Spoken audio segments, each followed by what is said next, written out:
está. Ahí ya se debe de oír. Sí, ya está marcando. Ok.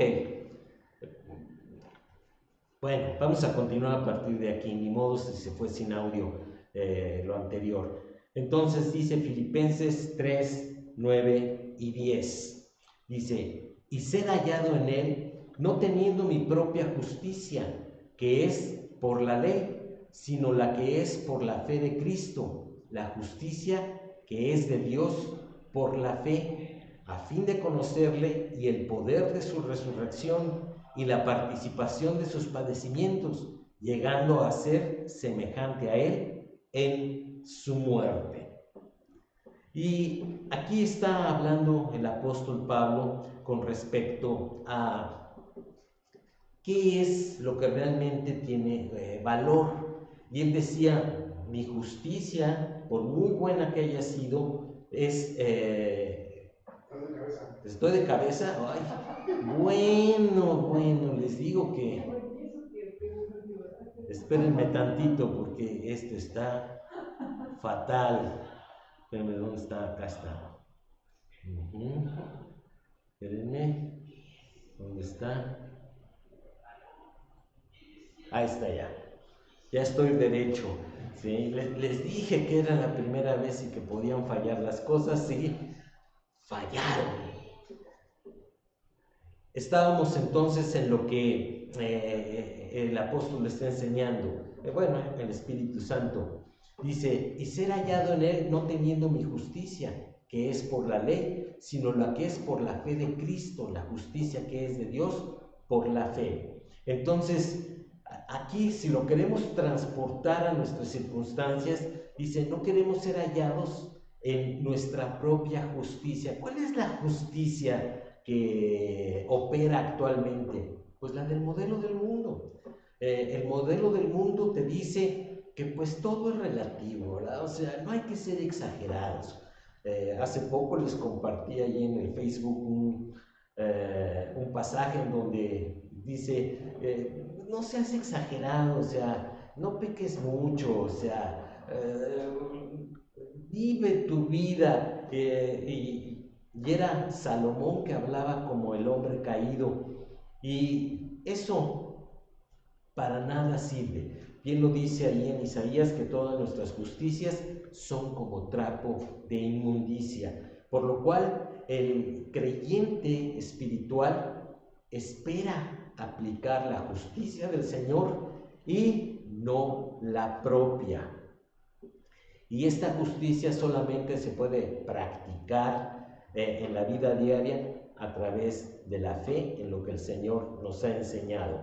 Y dice, a fin de conocerle y el poder de su resurrección y la participación de sus padecimientos, llegando a ser semejante a él en su muerte. Esto no significa que todos nos vayamos a ir ahí al Cerro de la Estrella, que nos crucifiquen en Semana Santa. No está hablando de esto. Está hablando a que la muerte de Cristo fue la siguiente etapa en el plan de Dios. El Señor Jesucristo está ahora sentado a la diestra del Padre y está ejerciendo como nuestro abogado. Y la Biblia dice ahí en Efesios que estamos ya sentados con Cristo en los lugares celestiales, pero pues yo no estoy en los lugares celestiales físicamente.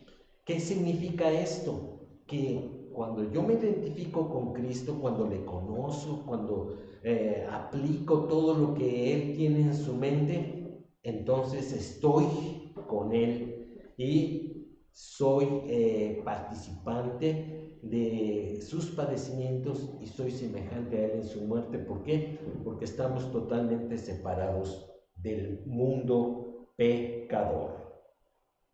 Vamos al siguiente punto. Es sensible a la guía del Espíritu Santo por medio de la Escritura y le hace caso. Vamos a ver qué dice Romanos 8:14.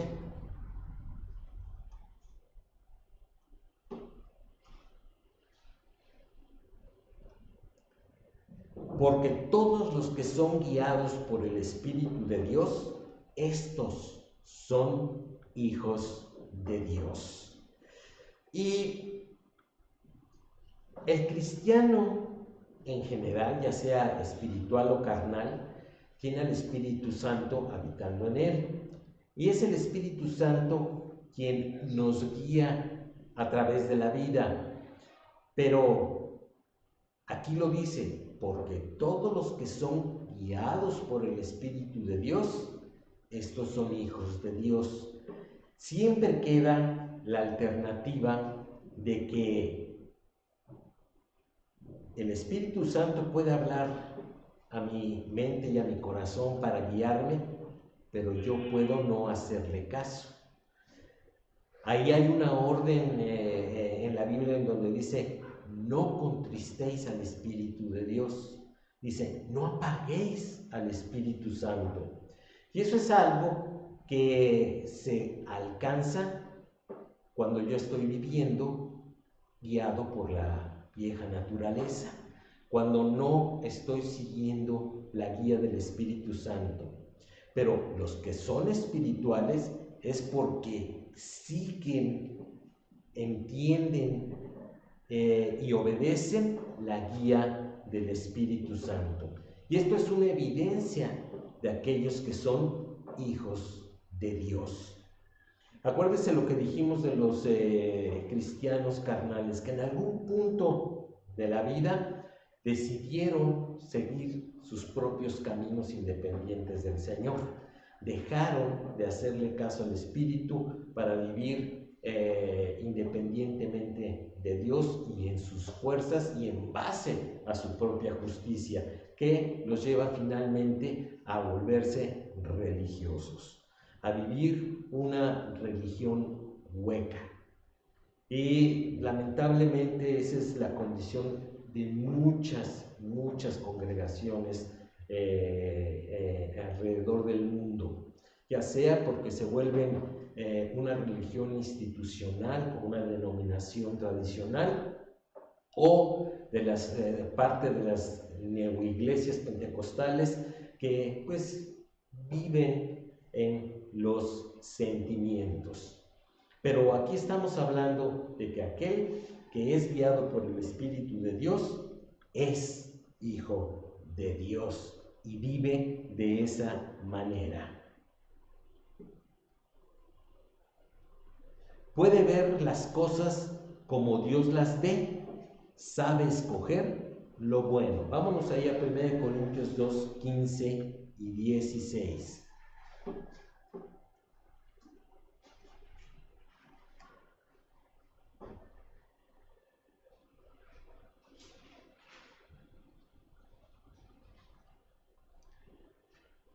En cambio, el espiritual juzga todas las cosas, pero él no es juzgado de nadie. Porque ¿quién conoció la mente del Señor? ¿Quién le instruirá? Mas nosotros tenemos la mente de Cristo. Y vamos a detenernos un poquito en este pasaje porque es muy interesante. Dice, en cambio, el espiritual juzga todas las cosas. Y este juzga, que en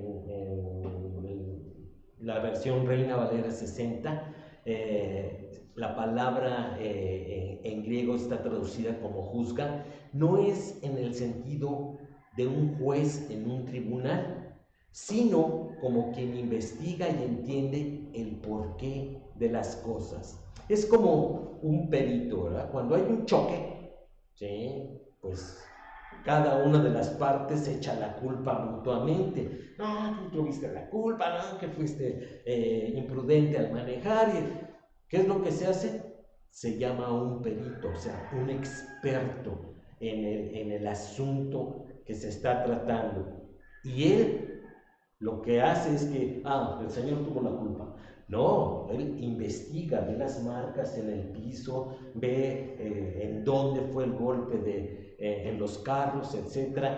Y en base a las investigaciones y experiencia que tienen, él puede determinar quién fue el culpable en el accidente. Bueno, Es en ese sentido en el que se utiliza la palabra juzga. Dice, el espiritual juzga todas las cosas, investiga, entiende y actúa en consecuencia. Pero él no es juzgado de nadie. ¿Quién es el que puede juzgar a un cristiano espiritual? El único que tiene la condición, capacidad, autoridad para juzgar a un cristiano es Dios mismo. ¿Cómo lo va a juzgar la gente que le rodea? Bueno, pues los no creyentes, pues en base al modelo del mundo. Los creyentes carnales en base a su propia justicia. Y ninguna de esas dos partes va a llegar a investigar y a concluir correctamente. El único que pudiera juzgar a un cristiano espiritual es Dios. Dice, porque ¿quién conoció la mente del Señor? ¿Quién le instruirá? Y entonces aquí viene el por qué. Mas nosotros tenemos la mente de Cristo. Un verdadero cristiano espiritual está aplicando la mente del Señor en su vida diaria. Y una persona que no hace lo mismo, pues no lo puede entender. No sabe por qué está haciendo lo que hace. Solamente aquellos que son igualmente espirituales entienden las motivaciones. Leen la Biblia y tienen los mismos objetivos.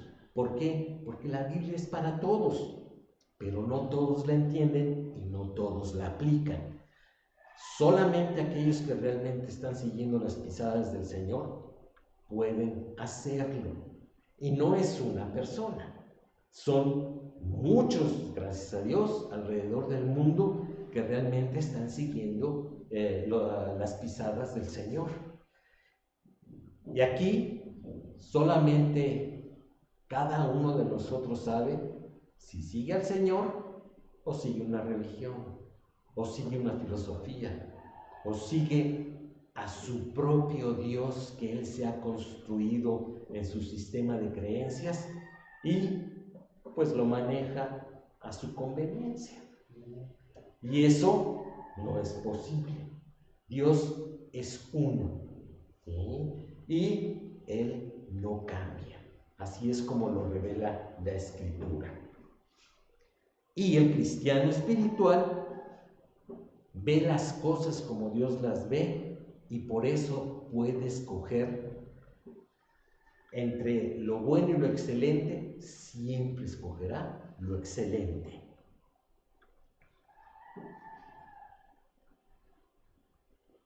Demuestra en su vida el fruto del Espíritu Santo. Este ya lo conocemos, vamos a verlo. Es Gálatas 5, 22 y 23, que ya lo deberíamos de saber de memoria.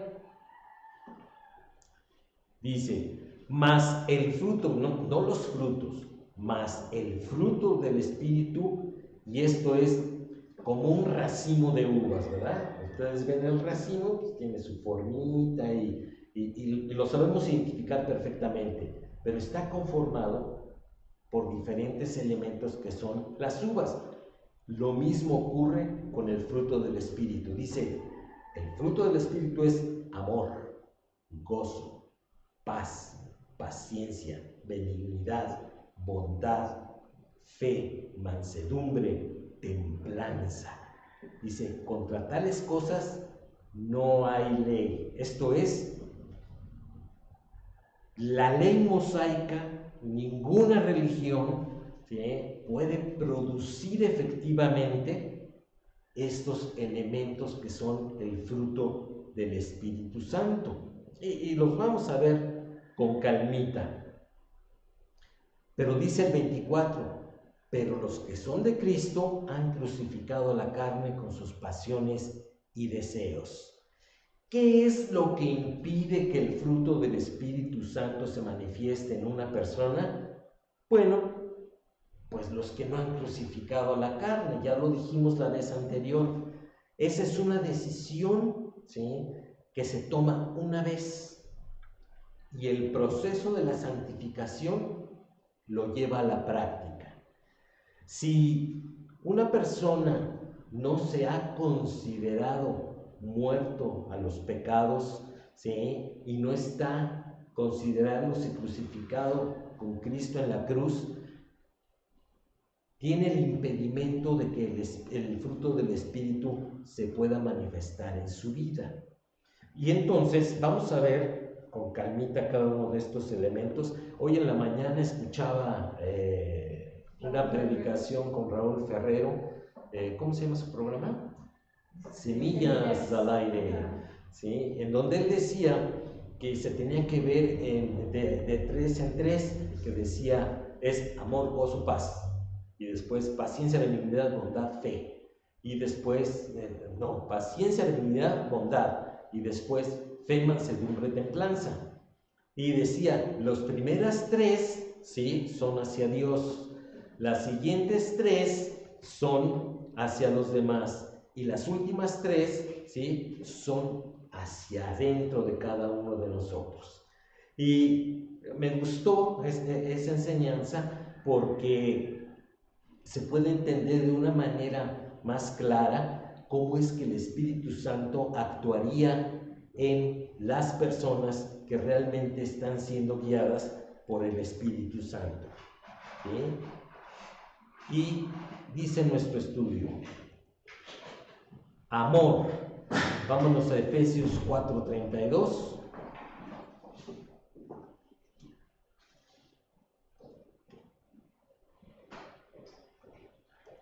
Y dice, antes sed benignos unos con otros, misericordiosos, perdonándoos unos a otros como Dios también os perdonó a vosotros en Cristo.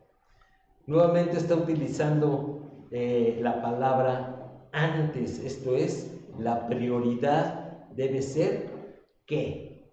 Ser benignos unos con otros. ¿Qué es ser benigno? Bueno, misericordioso, esto es, no te voy a dar, ¿sí?, lo que te mereces, sino te voy a dar algo mejor. Y la aplicación de la benignidad y la misericordia es, perdónense los unos a los otros. ¿Cómo? Como Dios también os perdonó a vosotros en Cristo. Esto es, ampliamente, sin importar realmente la ofensa cometida. El único prerequisito para el perdón de Dios es el arrepentimiento y la confesión. Entonces, aquí el amor se manifiesta así, con la benignidad, la misericordia y el perdón. Es la manera de aplicar el amor de Dios, uno de los elementos del fruto del Espíritu Santo. Me faltó leer Romanos 12:10, espérenme.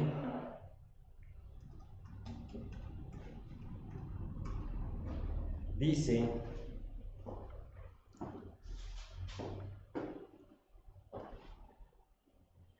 amaos los unos a los otros con amor fraternal, en cuanto a honra, refiriéndoos los unos a los otros.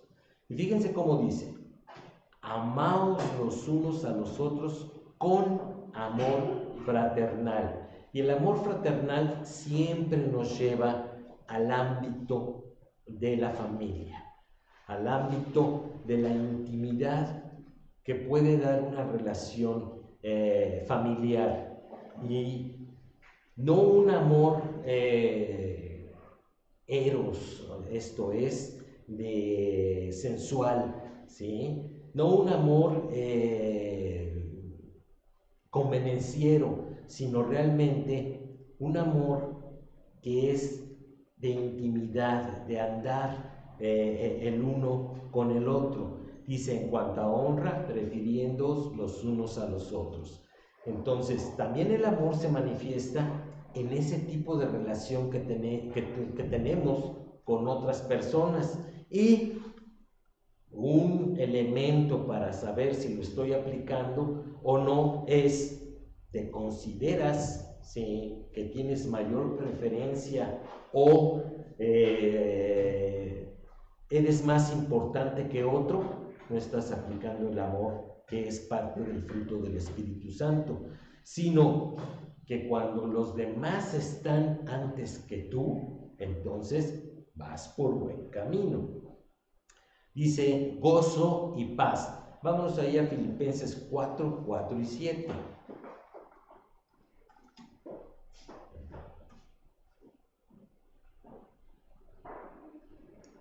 Y dice así: regocijaos en el Señor siempre. Otra vez digo, regocijaos. Y el 7, y la paz de Dios que sobrepasa todo entendimiento, guardará vuestros corazones y vuestros pensamientos en Cristo Jesús. Fíjense lo que el Espíritu Santo nos está enseñando aquí. Es regocíjate, esto es, ten regozo. Esto es un gozo que está por encima, ¿sí?, de las circunstancias. Dice, en el Señor siempre. Y aquí nos está llevando al ámbito de lo que realmente produce un gozo superior a lo que el mundo puede ofrecer. Dice, en el Señor. Dice, regocijaos. O sea, este es doble mandamiento. Acuérdense que cuando la Biblia dice algo es importante porque Dios lo dice. Cuando lo dice 2 veces es muy importante. Y cuando lo dice 3 veces es vital.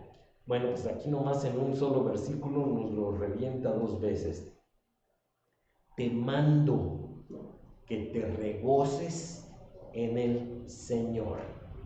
Y después dice, vuestra gentileza sea conocida de todos los hombres.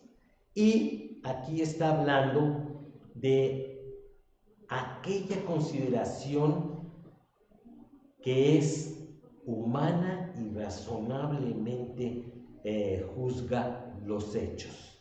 Esto es, gentileza es no imponerse nuestras ideas o nuestros conceptos hacia los demás, sino ser cabal. Es como lo vimos en el versículo anterior, es examinar, entender y actuar en consecuencia. Y entonces dice, vuestra gentileza sea reconocida de todos los hombres, el Señor está cerca.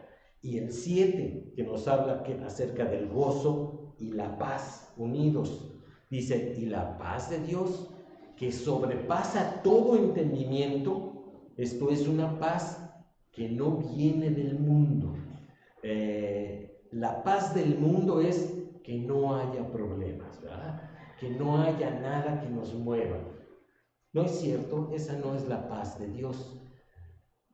Jesús nos dijo, en el mundo tendréis aflicción, pero confiad, yo he vencido al mundo. Y también Él nos dijo, mi paz os dejo, mi paz os doy, mas yo no os la doy como el mundo la da. La paz y el gozo son un estado del alma producto del fruto del Espíritu Santo, que no depende de las circunstancias, sino de la relación con Dios. Cuando nosotros tenemos un compañerismo cercano con el Señor y estamos siguiendo los pasos del Señor Jesús, pues entonces estamos aplicando la mente de Cristo. Estamos viendo las cosas como el Señor las ve.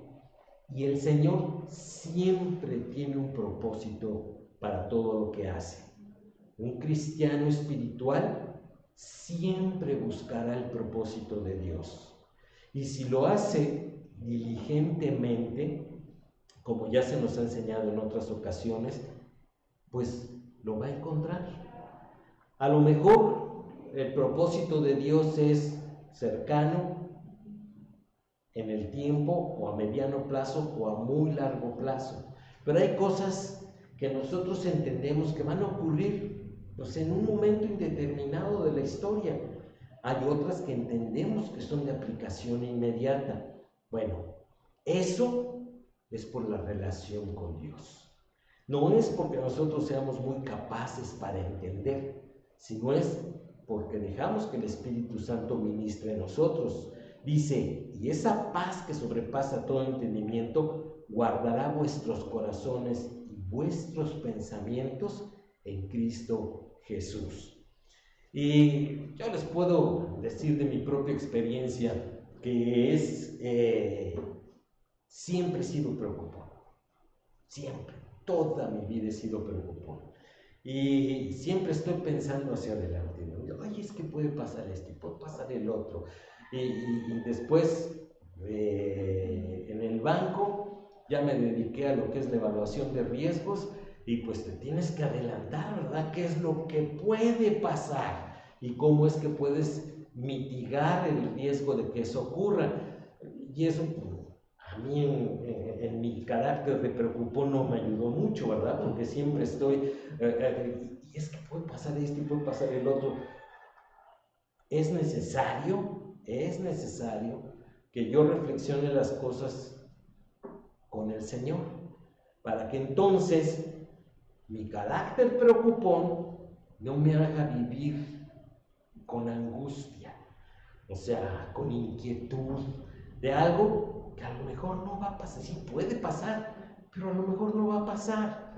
Y por eso es que la paz del Señor, la que sobrepasa todo entendimiento, o sea, es la que puede gobernar nuestros corazones. Y los que están sentados junto a nosotros, ¿qué no ves? Aquí este era un dicho de mi mamá, ¿qué no ves la tempestad y no te hincas? O sea, pues no, porque yo estoy confiando en el Señor, ¿verdad? Entonces, Él me ha dado preciosas y grandísimas promesas por las cuales yo puedo descansar de las circunstancias. Pero es necesario estar continuamente buscando primero el reino de Dios y su justicia para poder vivir en ese estado del alma. Esto es paz a pesar de las circunstancias y gozo a pesar de las circunstancias. Por eso es que el apóstol decía que él pues se gozaba de los sufrimientos que tenía. ¿Quién se goza de sufrir? Este es masoquista. No, porque todo tenía un propósito. Y hay un versículo en donde dice que viéndolo los demás creyentes sufrir por predicar el evangelio, se animaban a querer predicar el evangelio. Y ahí estaba el propósito de Dios, por qué lo tenía en un calabozo. Y para nosotros podemos decir, pero ¿cómo? Pues si es un apóstol que gana un montón de almas, lo tiene encerrado en el calabozo. Pues ese era el método de Dios, y ese método fue perfecto, porque por ese hombre que estaba encerrado en un calabozo es que tú y yo estamos aquí y tenemos la seguridad de nuestra salvación. Porque dice que él, ¿cómo dice la escritura? Que él andaba inquietando, alborotando a todo el mundo. Y pues sí es cierto, ¿verdad? ¿Sí? Porque por él que ganó a parte de Europa y Asia Media, es que también nosotros estamos acá. ¿Sí? Vámonos al siguiente punto. Bondad. Efesios 4:29.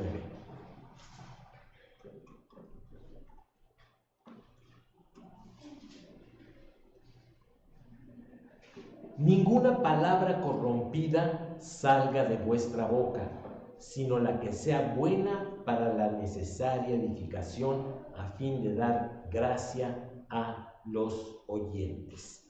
Y fíjense que la bondad y la benignidad es casi lo mismo.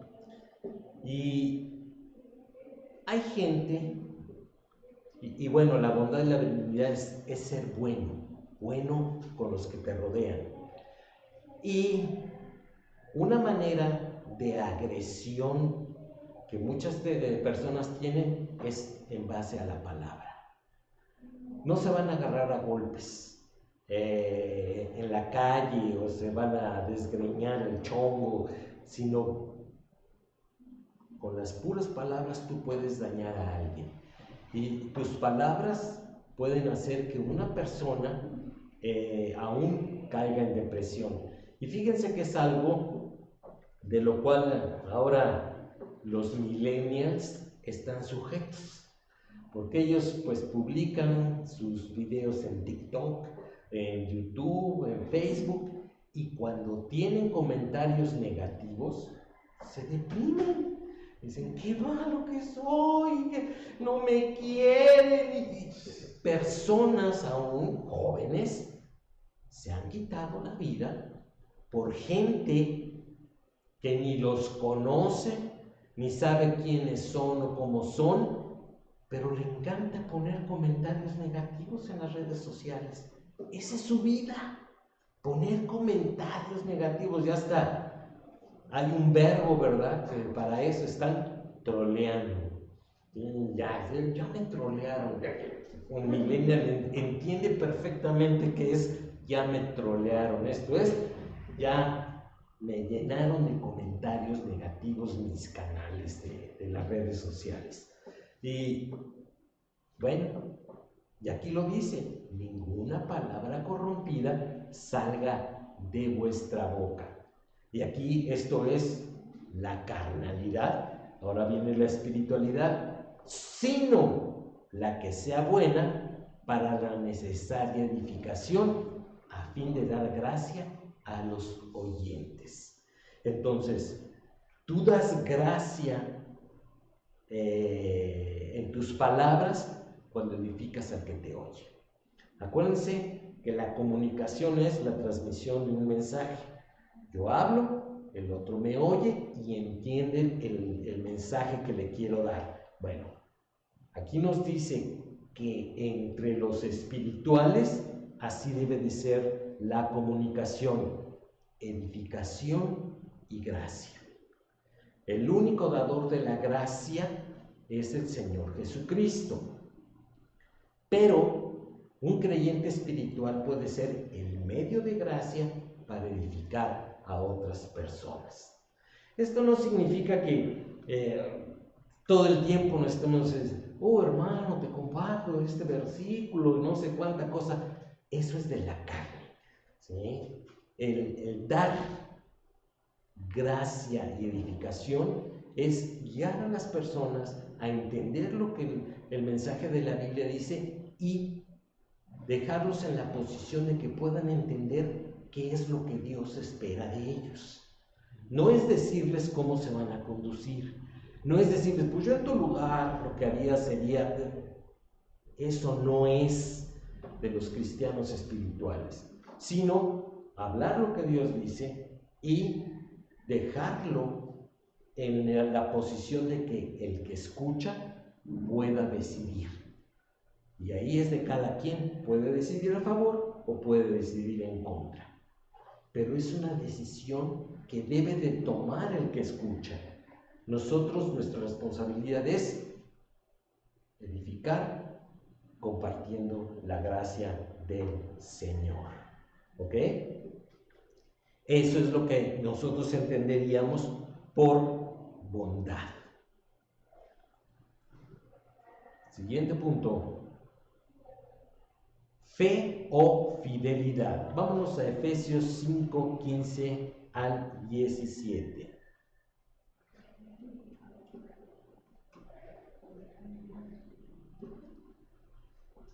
Mirad pues con diligencia cómo andéis, no como necios, sino como sabios, aprovechando bien el tiempo, porque los días son malos. Por tanto, no seáis insensatos, sino entendidos de cuál sea la voluntad del Señor. Y cuando decimos fe, ya lo hemos dicho en otras ocasiones, es creerle a Dios, porque yo puedo escuchar lo que Dios, o puedo leer lo que Dios dice y no creerlo. ¿Se acuerdan de un pasaje cuando el Señor Jesús regresa ahí de Gádara, en donde había liberado al endemoniado? ¿Y qué se encuentra? Pues con que algunos de sus discípulos habían querido liberar a un muchacho que estaba endemoniado, ¿verdad? Y no podían, se les resistía y le preguntaron al Señor, ¿y por qué nosotros no pudimos cuando el Señor sí lo pudo liberar? Y dice, porque fueron incrédulos. Y lo mismo le dijo el Señor Jesús al padre de este muchacho. Y el padre, cuando le preguntaron, ¿crees que yo puedo liberarlo? Él dijo, creo, ayuda mi incredulidad. ¿Cómo? ¿Creía y era incrédulo? ¿Cómo se explica eso? Creía, pero tenía dudas. ¿Okay? Y esa es la vida de muchos creyentes. Creen, pero tienen dudas. Y esas dudas es lo que impide que podamos vivir sabiamente en este mundo. Cuando nosotros estamos pasando la voluntad de Dios, que la Biblia la declara como agradable y perfecta, a través del tamiz del modelo del mundo, siempre vamos a tener dudas. Nuestra confianza va a ser endeble, porque se va a basar en las circunstancias, que es lo que el modelo del mundo enseña. Así está diseñado. Dice, mirad pues con diligencia cómo andéis. ¿Qué significa este mirar? Examina. Ve si realmente estás caminando correctamente. Dice, no como necios, sino como sabios. ¿Quién es el necio? El que no acepta la verdad, el que no acepta lo que es, sino que se mantiene en sus propios conceptos y no cambia. Dice, sino como sabios, aprovechando bien el tiempo, porque los días son malos. ¿Y en qué sentido son malos? ¿En que nos levantamos con el pie izquierdo? No, ¿verdad? Esto es, el mundo, la humanidad está cayendo por el borde del precipicio hacia la condenación. Por eso es que los días son malos. Dice, por tanto, está concluyendo, no seáis insensatos, sino entendidos de cuál sea la voluntad del Señor. Confía en Él, descansa en que Él siempre te va a decir lo correcto y la manera de hacerlo. Y esto es muy importante porque muchas personas quieren hacer la voluntad de Dios en base a sus propios métodos. Y lo único que produce eso es frustración, porque no funcionan los métodos de la carne.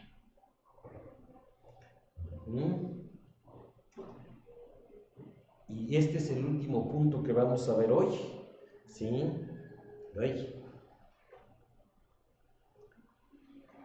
Templanza o dominio propio. Primera de Juan 1, 7 y 9.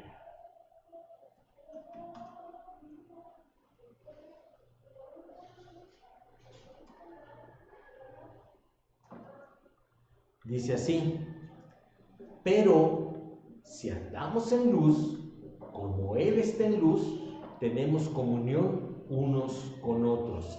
Y la sangre de Jesucristo, su Hijo, nos limpia de todo pecado. Y aquí viene el 9, que todos lo deberíamos de conocer de memoria. Si confesamos nuestros pecados, Él es fiel y justo para perdonar nuestros pecados y limpiarnos de toda maldad. Fíjense cómo el 7 está hablando de un condicional. Pero, si andamos en luz, puede ser que no andemos en luz. Si no andamos en luz, entonces ¿en qué andamos? En las tinieblas. Y las tinieblas es en base al modelo del mundo. Pero dice, pero si andamos en luz, como Él está en luz, entonces ahí nos dice, estar en la luz es siguiendo las pisadas del Señor Jesucristo, es atendiendo su voz, es siguiendo su ejemplo. Dice, tenemos comunión unos con otros y la sangre de Jesucristo, su Hijo, nos limpia de todo pecado. Si Bernie anda en luz, si Jackie anda en luz, si Memo anda en luz, si yo ando en luz, ¿tendremos problemas entre nosotros? No, porque todos tenemos la mente de Cristo y todos la estamos practicando. Pero, si ustedes tres andan en luz y yo ando en tinieblas, pues voy a empezar a tener problemas con ustedes. ¿Por qué? Porque la visión de la vida no va a ser la misma. Y entonces, el productor de conflictos, ¿quién creen que va a ser? Pues el que anda en lo oscurito, ¿verdad? Y aquí dice en el 9, si confesamos nuestros pecados, Él es fiel y justo para perdonar nuestros pecados y limpiarnos de toda maldad. Fíjense que pudiéramos decir, pues ahí está, esta es la llave para vivir la vida cristiana victoriosa, pero lamentablemente no todos lo creen. No todos confían en que el Señor es fiel y justo para perdonar, sino que cometen pecado y como Adán, ¿verdad?, se esconden de Dios. Y entonces empiezan a esconder el pecado.